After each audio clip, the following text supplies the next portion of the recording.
వెళ్తున్నారా? నీకోసం వెయిటింగ్.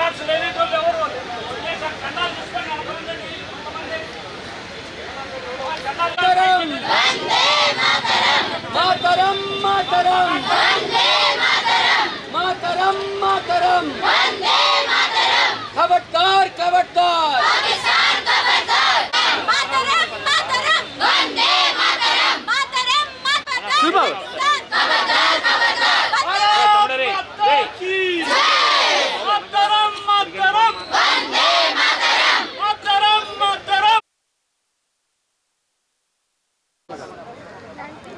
భారతదేశానికి భూతల స్వర్గం లాంటి కాశ్మీర్లోని పెహల్గాంలో 28 మంది భారతీయులను ఉగ్రవాదులు అత్యంత కిరాతకంగా హతమార్చిన సంఘటన యావత్ భారతదేశాన్ని శోక సముద్రంలో ముంచేసింది.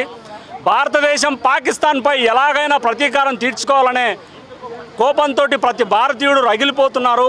మన ప్రియతమ ప్రధానమంత్రి నరేంద్ర మోడీ గారు భారత సైన్యానికి పూర్తి స్వేచ్ఛనిచ్చి పాకిస్తాన్ను ప్రపంచ పటంలో లేకుండా చేసే విధంగా ఆదేశించడం మనందరికీ గర్వకారణం.